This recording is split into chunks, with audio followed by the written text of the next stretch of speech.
two, one, zero, gravity.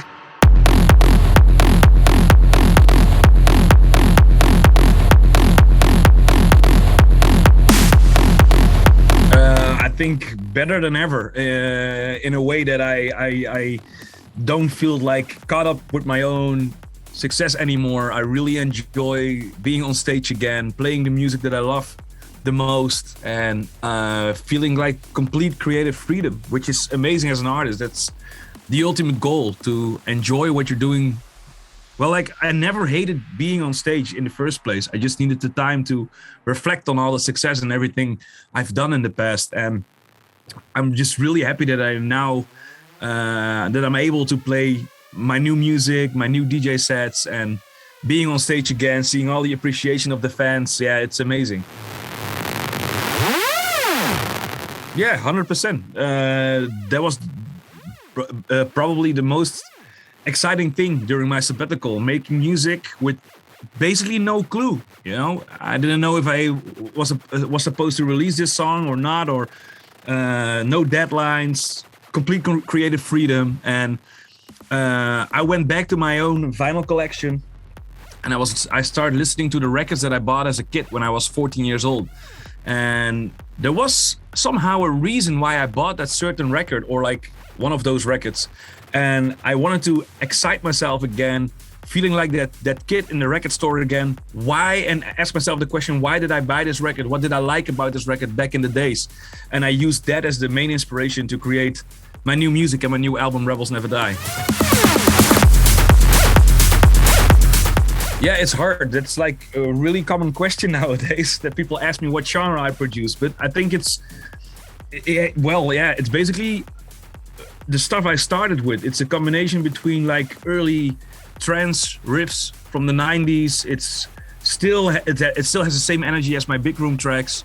Obviously, it has a lot of techno structure in it. But I hate to be like caught up in one particular genre. So I always try to make music that I love to play out. And I don't consider myself as a underground or mainstream artist or techno or big room artist. I just consider myself as Hardwell, and this is what Hardwell is. And if it's not a genre, then it's not a genre. It's just me. Well, yeah, we just celebrated the 12-and-a-half-year anniversary of Revealed. So yeah, time flies.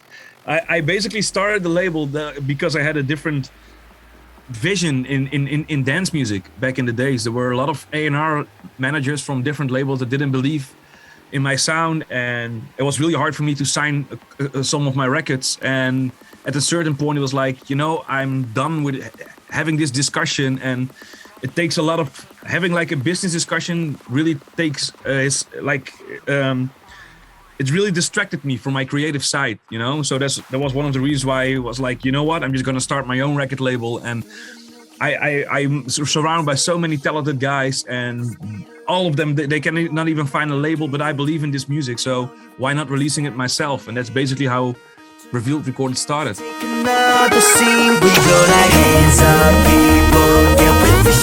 Yeah, of course. I think that's one of those moments in your life that you will never forget, that radio plays out one of your records. And yeah, that's such an amazing feeling. You will never forget that moment. I was in the car with my parents and listening to the radio when because I got a text message that they were about to play the record. So I wasn't even driving. I was just in the car listening to the radio and yeah, waiting for the song to come on.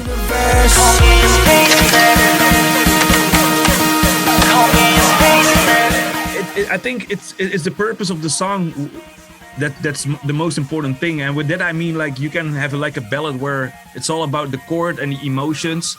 Well, in my music, it's most of the time it's the energy and the euphoric feeling you get by listening to it, and the urge to dance and rave. I think it depends on the genre what you're doing, but most of all, making people happy or sad, that's even also a beautiful emotion if that's the goal of the song, but it needs to hit that certain emotion.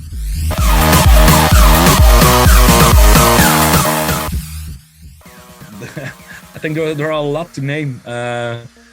obviously my Ultra 2013 set that really means personally, it means a lot to me. But also the show I did in India with the world's biggest guest list, a moment that I will never forget. Basically the Tomorrowland sets, and obviously Untold Festival. I can, the first time I played Untold Festival, I didn't know what to expect, and now it's definitely in my top favorite festivals, even after the first time already. Staring down my own reflection.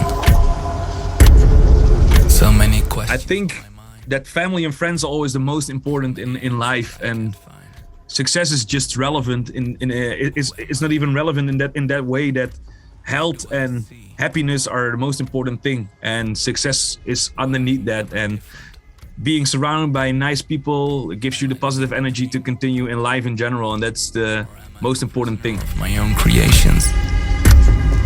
I always wondered what's beyond the dream. Well, to me it feels better than ever. Like, I know, like, we're not gonna talk about those COVID years, but that helped the dance music a lot, you can tell. Calvin Harris is coming up with a new album. David Guetta invented a new genre. Swedish House Mafia is dropping a new album. Feels like the good old days that all the dance music artists are full focused again, coming up with new music. And I think this summer is definitely gonna be like one of those years that within 10 years from now, we look back at this summer like, oh, remember 2022? That was a year, man. That was a turning point. The same happened 10 years ago in 2012. Nobody realized, but that year changed dance music forever. That was the year that EDM music broke through in America. And yeah, I think same kind of a evolution or revolution is coming again now after the whole COVID thing.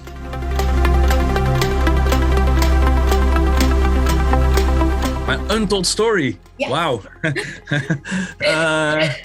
That's a good question. I don't know. I think a lot of people don't even know that I started out as a hip hop DJ instead of a dance producer or dance DJ. So yeah, it's not an untold story, but a lot of people are still surprised when I tell that.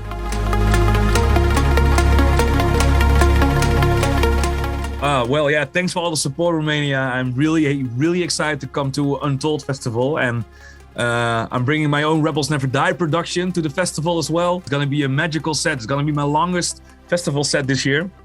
And well, yeah, obviously I really love Untold Festival. It really blew me away since the first time I played there. And the only thing that pops to my mind is the crowd that's so energetic, and they really know how to party. So I'm really looking forward.